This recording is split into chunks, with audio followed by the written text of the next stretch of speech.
মোবাইলে যা ইচ্ছে তাই করছি, যা ইচ্ছে তা শেয়ার করছি, যা ইচ্ছে তা সেন্ড করছি।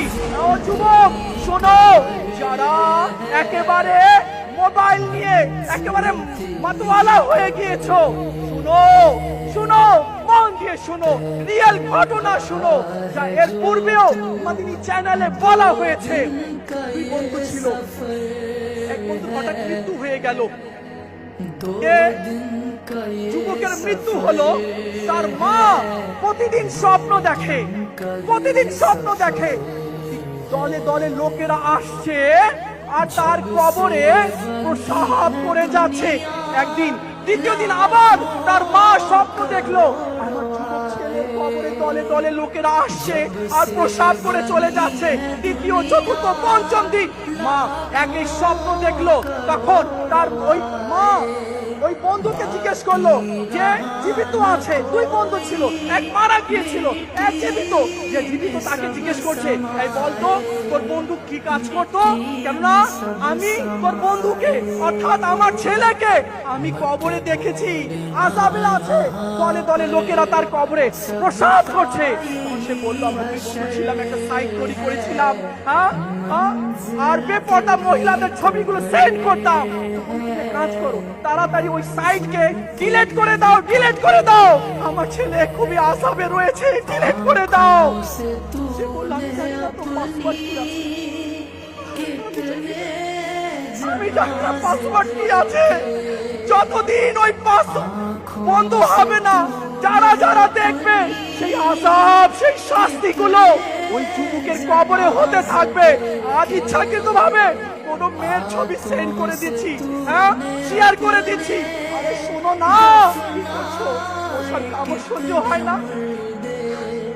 ওই সেন্ড করার কারণে যদি কবরে আযাব হয়ে যায় তখন কি হবে? শোনা, আসো আসো, দেখো আমার রব কি বলে, আমার আল্লাহ কি বলে, শোনো। আমার আল্লাহ বলে, আমার আল্লাহ বলে যে আমার বান্দা যখন আমার সাথে সমঝোতা করে, আমার সাথে সম্পর্ক করে আর বলে, মওলা আমি অনেক গুনাহগার, তুমি আমাকে মাফ করে দাও। মওলা কোনো গুনাহ বাকি নেই। যে 40 বছর ধরে যে আল্লাহকে ডাকি, কত ডাকিনি, চাদর দিয়ে মুখ ঢেকে নিল। এতদিন তো তুমি আমার আমার গুনাহকে প্রকাশ করনি, আমার গুনাহকে তুমি ঢেকে রেখেছিলে। আজ লজ্জিত করিও না আমার সম্প্রদায়ের কাছে। সত্যিকারে অন্তরে তওবা করছি, সত্যিকারে অন্তরে তওবা করছি, আর তোমার নাফরমানি করব না। তুমি যা বলবে আমি তাই করব, যা আদেশ করেছো তার উপরে পালন করব। তোমার নাম তো রহিম। আজকে লজ্জিত করিও না, এখানে আমার সম্প্রদায়, আমার ছেলে মেয়ে রয়েছে, আমি সত্যিকারে অন্তরে তওবা করছি, আর গুনাহ করব না। বৃষ্টি শুরু হয়ে গেল, এই বলার সাথে সাথে বৃষ্টি শুরু হয়ে গেল। নবী বলেন, মওলা কি হলো? তুমি বৃষ্টি দিয়ে দিলে, তুমি তো বলছিলে বৃষ্টি দিব না, যতক্ষণ না সেনা বের হয়ে যায়, এখন বৃষ্টি দিয়ে দিলে। আল্লাহ বলল, মুসা আমার বান্দা আমার সাথে সম্পর্ক করে নিয়েছে।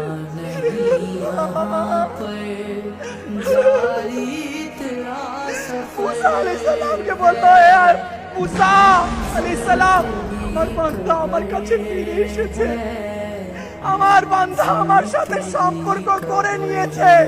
আমি যার জন্য বৃষ্টি দেই নাই, তার জন্য বৃষ্টি দিলাম। যার জন্য এতদিন বৃষ্টি দেই নাই, আজ তার জন্য বৃষ্টি দিচ্ছি। মওলা, মওলা আমার পাপ সম্পর্কে যদি আমার মা জানতো আমি বাইরে গিয়ে কি করি, আমার মা বা আমার বাবা যদি জানতো, সমাজের মধ্যে বলতো নাকি এটা আমার ছেলে। না না, এ আমার ছেলে নয়, আমার পাপ সম্পর্কে, আমার গুনাহ সম্পর্কে আমার ভাই যদি জানতো তো সমাজে ভাই বলে পরিচয় দিত না। কিন্তু মওলা, তুমি আমার এত পাপ দেখার পরেও তুমি আমার পাপের উপরে পর্দা ঢেলে রেখেছো। আমার আল্লাহ জানে। শোনো শোনো শোনো, মন দিয়ে শোনো। আমরা ঘুমাই, কিরামান কাতিবিন ঘুমায় না। আমরা আরাম করি, ফেরেশতা আরাম করে না। যা বলেছি, যা করেছি, যা দেখেছি, যা যে যে পাপ করেছি সব কিরামান কাতিবিন লিখে রেখেছে। ইমাম গজ্জালি রহমতুল্লাহি ওয়ালি বলেন, হ্যাঁ শোনো, আজ সবাই মন দিয়ে শোনো। ইমাম গজ্জালি বলেন, যেদিন কিয়ামত কায়েম হবে, হাসরের ময়দান সাজানো হবে, আউয়ালিন আখিরিন সেখানে জমা থাকবে। শুধু আউয়ালিন আখিরিনের মধ্যে কারা থাকবে? আমার নবী, আমার পীর, আমার মা, আমার বাবা, আমার মেয়ে, আমার স্ত্রী, আমার ছেলে সেখানে থাকবে। আমাকে আপনাকে দাঁড় করানো হবে। অমুককে দাঁড় করাও, তার আমল তার হাতে দাও, আর সম্মুখে আউয়ালিন আখিরিনের সম্মুখে তার আমলগুলো পড়ে শোনাতে বলো। তখন আমল নামা নিবে, তখন আর এইভাবে পড়ে শোনাবে।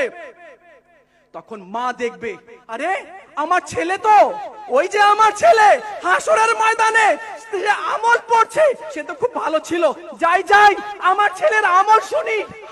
মা আসবে আমল শোনার জন্য, বাবা আসবে আমল শোনার জন্য, স্ত্রী, মেয়ে, ছেলে আসবে, ভাই আসবে, বন্ধু আসবে। যে বন্ধু মনে করতো আরমান খুব ভালো, সবাই দলে দলে আসবে, দেখি কি পড়ে আজকে, কি আমল পড়ে শোনায়। কিন্তু আমার আমল তো গুনাহ দিয়ে ভর্তি।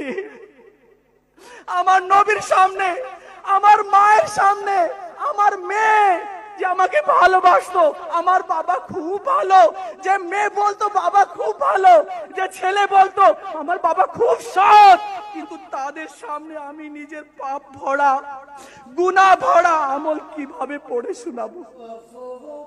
আমার নবীর কাছে এক হাবশী আসলো, হাবশী, আর এসে বলল, ইয়া রাসূলুল্লাহ, আমি গুনাহ করেছি, আমার তওবা কি কবুল হবে? আমি অনেক গুনাহ করেছি, অনেক পাপ করেছি, কোন এমন পাপ নেই যে পাপ আমার দ্বারা হয়নি, এমন কোন নাফরমানি নেই যে নাফরমানি আমার দ্বারা হয়নি। মাথার চুল থেকে পায়ের নখ পর্যন্ত ইয়া রাসূলুল্লাহ গুনাহের মধ্যে ডুবে রয়েছি, আল্লাহ কি আমাকে মাফ করবে আমি যদি তওবা করি? আমার রাসূল বললেন, আমার হাবিব বললেন, আমার নবী বললেন সাল্লাল্লাহু আলাইহি ওয়াসাল্লাম, হ্যাঁ হ্যাঁ তওবা করো, আল্লাহ তোমার গুনাহ ক্ষমা করে দিবে। তখন সে হাবশী বলল, ইয়া রাসূলুল্লাহ, আমি যা যা গুনাহ করেছি এই গুনাহ কি আল্লাহ দেখেছে? আমার নবী বলেন, আল্লাহ ঘুমায় না, আল্লাহ সব কিছু দেখে। হ্যাঁ শোনো, তুমি যা যা করেছো, রাতের অন্ধকারে দিনের আলোয় যা করেছো সব আল্লাহ দেখে নিয়েছে, সব আল্লাহ দেখে। এই কথা যখন সে হাবশী শুনলো, মাটির মধ্যে পড়ে গেল আর মাছের মতো ছটফট করতে লাগলো। কিছুক্ষণ পর যখন তাকে নাড়িয়ে দেখা হলো, হিলিয়ে দেখা হলো, তার দেহে আর রূপ নেই, সে মারা গেল আল্লাহর ভয়ে, খৌফে খোদাই মারা গেল। আমি যা করেছি পাপ, যে হারাম দেখেছি, যা বদ কাজ করেছি সব আল্লাহ দেখে নিয়েছে, এই কল্পনা করে সে হাবশী ইন্তেকাল করলো। আজ আমরা নিজেকে চিন্তা করি, সুযোগ আছে তো, ইসলামাতে চলে এসেছি, আর আমার রব বলে, আমার বান্দা যদি গুনাহ করে করে করে আসমান ভরে দেয়, জমিন ভরে দেয়, এরপরে অনুতপ্ত হয়ে সে যদি তওবা করে, আমি আল্লাহ তার তওবা কবুল করে নেব। আলহামদুলিল্লাহ, আল্লাহ তওবার দরজাকে খুলে রেখেছে, এখনো অপরচুনিটি রয়েছে। আজ আমরা 3 দিনের ইজতেমাতে এসেছি, তওবা না করে যাব, তওবা করে যাব ইনশাআল্লাহ।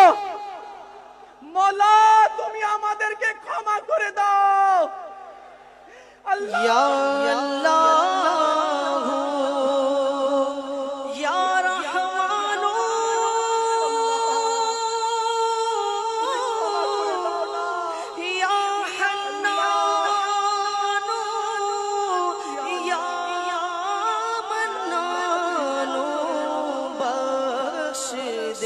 बख्शे हुओं का सदका अल्लाह बख्शे दे, बख्शे हुओं का सदका मौला बख्शे दे, बख्शे हुओं का सदका या अल्लाह। কি হলো?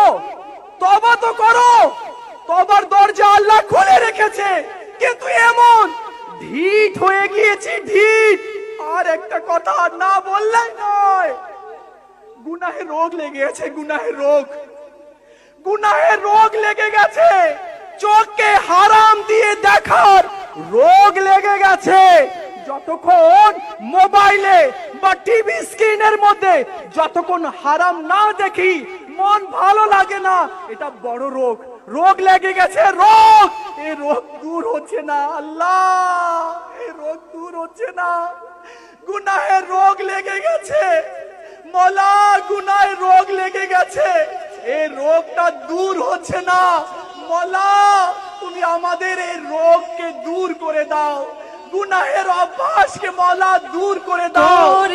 দুনিয়াতে এসেছি না, দুনিয়াতে এসে পড়েছি, টেনশন আছে, টেনশন, হ্যাঁ হ্যাঁ টেনশন আছে, এভাবে চললে হবে না, যা ইচ্ছে তাই করলে হবে না, যা ইচ্ছে তা দেখলে চলবে না, যা ইচ্ছে তা বললে হবে না, যেখানে ইচ্ছে সেখানে যাওয়া যাবে না, যা ইচ্ছে তা খাওয়া যাবে না, টেনশন আছে।